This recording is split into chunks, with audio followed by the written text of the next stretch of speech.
बिहार की सियासत में महागठबंधन की एक के बाद एक बड़ी बैठकें हो रही हैं, लेकिन उसका निष्कर्ष क्या निकल रहा है ये आप लोग देख ही रहे होंगे। लालू यादव ने बहुत पहले ही कह दिया था अब की बार तेजस्वी सरकार, लेकिन बीते कुछ महीनों में हुई महागठबंधन की बैठक में ऐसा नारा नहीं लगता दिखा। भले ही पोस्टर में हमें देखने को मिला कि तेजस्वी यादव का एकमात्र चेहरा और बाकी सिंबल देखने को मिले, लेकिन इन सब के बीच तेजस्वी यादव से सवाल भी किया जाता है तो वो कहते हैं इंतजार कीजिए, बहुत जल्द कुछ बड़ा ऐलान होगा। कब होगा? चुनावी साल है, जनता इंतजार कर रही है। इस बीच सवाल ये भी उठ रहे हैं कि एक तरफ नीतीश कुमार, जिन पर विपक्ष एक के बाद एक कई सवाल दाग रहा है, वह भी चुप्पी साधे हुए हैं। लालू यादव का 78वां जन्मदिन भी बीत गया, नीतीश कुमार का एक भी बयान सामने नहीं आया। कहीं विपक्ष का वो कहना सही तो नहीं कि नीतीश कुमार को पता ही नहीं है कि बिहार में हो क्या रहा है। इनके अधिकारी, इनके पार्टी के नेता ने पूरी तरीके से कब्जा कर लिया है पार्टी पर और नीतीश कुमार को कुछ पता चलने ही नहीं दे रहे। इस बीच खबर यह भी आती है कि निशांत कुमार राजनीति में एंट्री ले सकते हैं और जल्द ही चुनावी मैदान में भी वे आगे आ सकते हैं, यानी कि अपना पहला चुनाव लड़ सकते हैं। फिलहाल मैं आपको कुछ वो बयान याद दिलाना चाहता हूं जो 2023 के अंत में नीतीश कुमार तेजस्वी यादव को लेकर दिया करते थे। उस समय नीतीश और तेजस्वी जब सड़कों पर निकलते थे तो मीडिया का एक ही सवाल होता था कि भाई कौन होगा अगला मुख्यमंत्री चेहरा, महागठबंधन की सरकार से कौन आगे आएगा। जब नीतीश तेजस्वी के साथ होते थे तो उस समय नीतीश कुमार कहते थे कि अब जो कुछ भी है ये बिटवा हमारा है, इसी के सहारे हम आगे बढ़ेंगे, इसी के सहारे हम चुनाव लड़ेंगे। समय समय पर आरजेडी को लेकर ये सवाल रहे कि कहीं जेडीयू को अपने में विलय तो नहीं करा देंगे। वहीं आज वही सवाल बीजेपी जेडीयू को लेकर भी रहते हैं कि कहीं नीतीश की पार्टी खाली ना हो जाए और बीजेपी में शामिल ना हो जाए उनके नेता, क्योंकि नीतीश कुमार तो खामोश हैं, उनके कोई बयान सुनने को मिल नहीं रहे। लगातार बैठक हो रही है, लेकिन बैठक के बाद प्रेस कॉन्फ्रेंस भी ना होना कई सवाल खड़े कर रहा है। इन्हीं सवालों को जानने की कोशिश करते हैं। अमन सर हमारे साथ न्यूज रूम में मौजूद है। सर, एक तरफ तेजस्वी को लेकर नीतीश का वो पुराना बयान कि अब जो कुछ भी है तेजस्वी है, और दूसरी तरफ आज नीतीश की पार्टी की तरफ देखें तो नंबर 2 का नेता हमें आज भी नजर नहीं आता।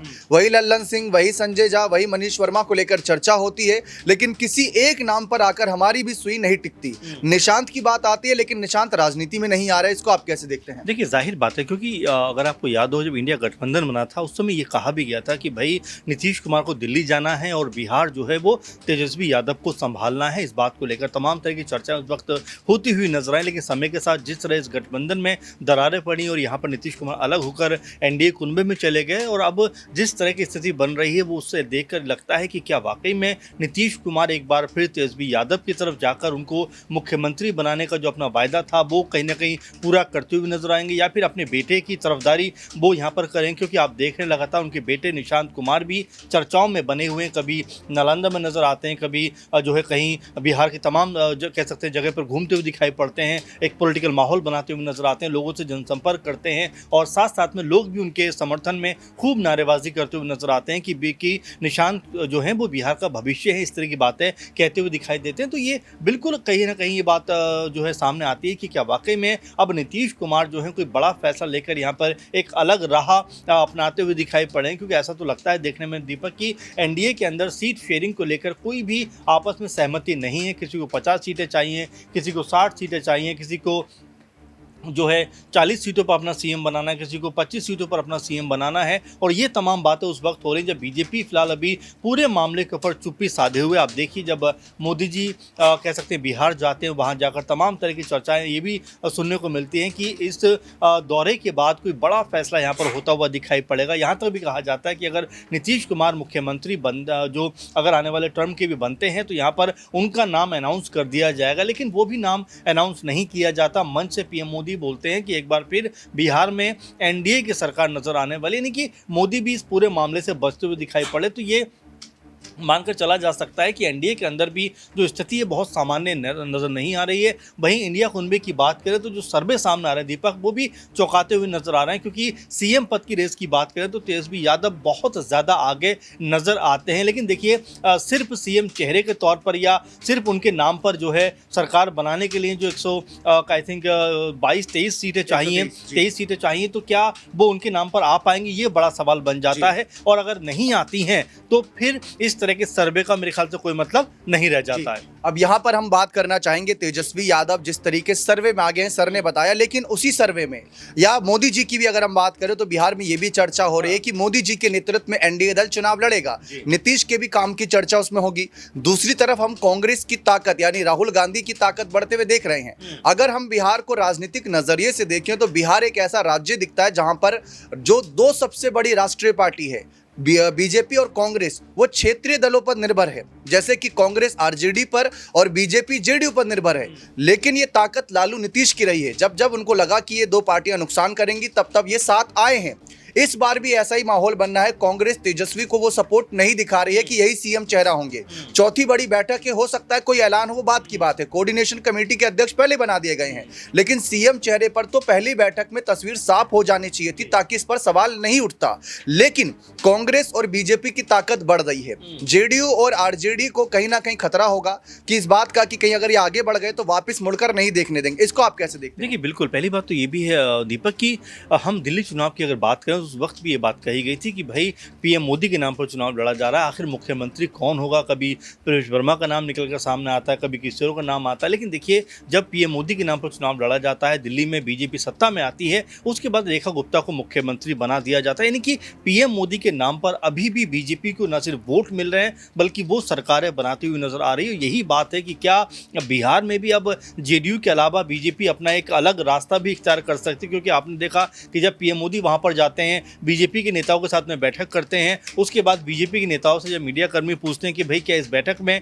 नीतीश कुमार के बारे में भी चर्चा हुई, बीजेपी की तरफ से कहा जाता है कि भाई उनके बारे में कोई चर्चा नहीं हुई। दिलीप जायसवाल से आई थिंक बात कर रही थी मीडिया, उन्होंने कहा कि उनके बारे में कोई बात नहीं हुई। बात जो हुई वो ये हुई, मोदी जी ने कहा है कि सरकार की योजनाओं को हर समुदाय वर्ग के पास लेकर जाओ, उनको बताओ कि सरकार आपके लिए क्या कुछ कर रही है। यानी कि आप ये देखिए कि पूरे माहौल को अगर हम देखें तो बीजेपी अपनी अलग राह बनाने का प्रयास भी कर रही हो। साथ में चिराग पासवान हो या मांझी हो, उनको जिस तरह से खुली छूट दे रखी है बयानबाजी की, आप देखेंगे नीतीश कुमार किस तरह जो चिराग पासवान किस तरह की बयानबाजी नीतीश कुमार के खिलाफ करते हुए दिखाई पड़ रहे हैं। वहीं जो मांझी हैं वो भी सीएम का कहीं ना कहीं स्टेटमेंट देते हुए दिखाई पड़ते हैं। उनकी पार्टी की तरफ से कहा जाता है कि अगर ऐसा कुछ रहा तो 243 सीटों पर हम चुनाव लड़े। यानी कि एक तरीके से आप देखें एनडीए कुनबे में तो लगातार जेडीयू के ऊपर दबाव बनाया जा रहा है कि भाई हर बार आपकी तरफ से या आप ही मुख्यमंत्री नहीं होंगे, बहुत सारे विकल्प खुले हुए। आपने देखा चिराग पासवान ने तो यहां तक कहा कि अगर लोग चाहेंगे तो मैं बिहार के सबसे बड़े पद पर बैठूंगा,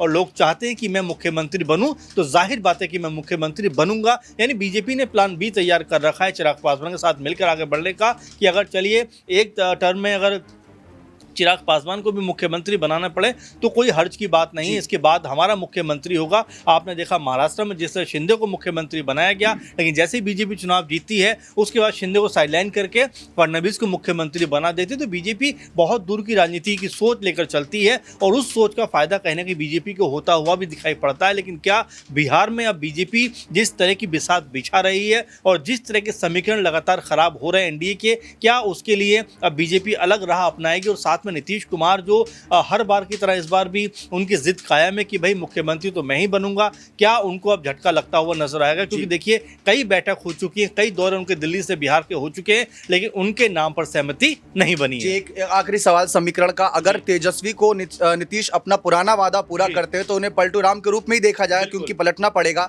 निशांत की राजनीति में आने को लेकर चर्चा है, अगर भविष्य में कभी नीतीश तेजस्वी पर मेहरबान होते हैं तो उनको क्या सीएम कुर्सी सौंपेंगे? और अगर ऐसा होता है, जैसे कि तेजस्वी ने भी अपने राजनीतिक सफर की शुरुआत डेप्यूटी सीएम पद से करी थी जबकि उनके माता पिता दोनों सीएम रहे थे, तो क्या निशांत भी डेप्यूटी सीएम से सफर शुरुआत कर सकते हैं? बिल्कुल हो सकता है। और जाहिर बात है नीतीश कुमार के बारे में आपने जिक्र कर ही दिया कि जिस तरह से वो लगातार यहाँ से वहाँ पलटते रहे हैं, हो सकता है कि इस बार भी वो कोई इसी तरह की बाजी चलते हुए दिखाई पड़े, क्योंकि नीतीश कुमार भी राजनीति के बहुत धुरंधर खिलाड़ी माने जाते हैं। और जिस तरह 20 साल से लगातार मुख्यमंत्री हैं, उसको देखकर तो आप कह ही सकते हो कि जो सत्ता बचाने के लिए या अपने बेटे को पॉलिटिकल तौर पर एस्टैब्लिश करने के लिए इस तरह के फैसलों पर भी जा सकते हैं कि भाई फिलहाल वो उप मुख्यमंत्री बन जाए, हमें कोई हर्ज की बात नहीं है, लेकिन अगले टर्म में उनको मुख्यमंत्री आप बनाइए। तो ये जाहिर बात है कि हर बाप चाहता है कि उसका बेटा कहीं ना कहीं उसकी राह पर चलता हुआ दिखाई पड़े। लेकिन बीजेपी उनकी कह सकते हैं दल में या उनके आसपास के जब लोग इस तरह की चीज़ों को करते हैं तब वो कोई बहुत हो हल्ला नहीं मचाते, लेकिन जैसे ही चाहे जेडीयू जो आरजेडी करे, चाहे सपा करे, कांग्रेस करे, तो शायद बीजेपी को ये अलग तरह की चीज़ दिखाई पड़ती है। लेकिन हाँ, ये हो सकता है कि नीतीश कुमार निशांत का करियर जो पॉलिटिक्स में बनाने के लिए इस तरह का समझौता करते हुए भी नजर आ सकते हैं। बहुत बहुत शुक्रिया। तो यहाँ पर अब देखते हैं कि महागठबंधन की बैठकों का क्या निष्कर्ष निकलता है, नीतीश के जो एनडीए दल है उसके सीट बंटवारों का क्या निष्कर्ष निकलता है। ये सवाल सब भविष्य घर पर निर्भर करते हैं। इंतजार रहेगा कि यहाँ बैठकों का क्या फैसला आता है। बने रहें चैनल के साथ। बहुत बहुत शुक्रिया।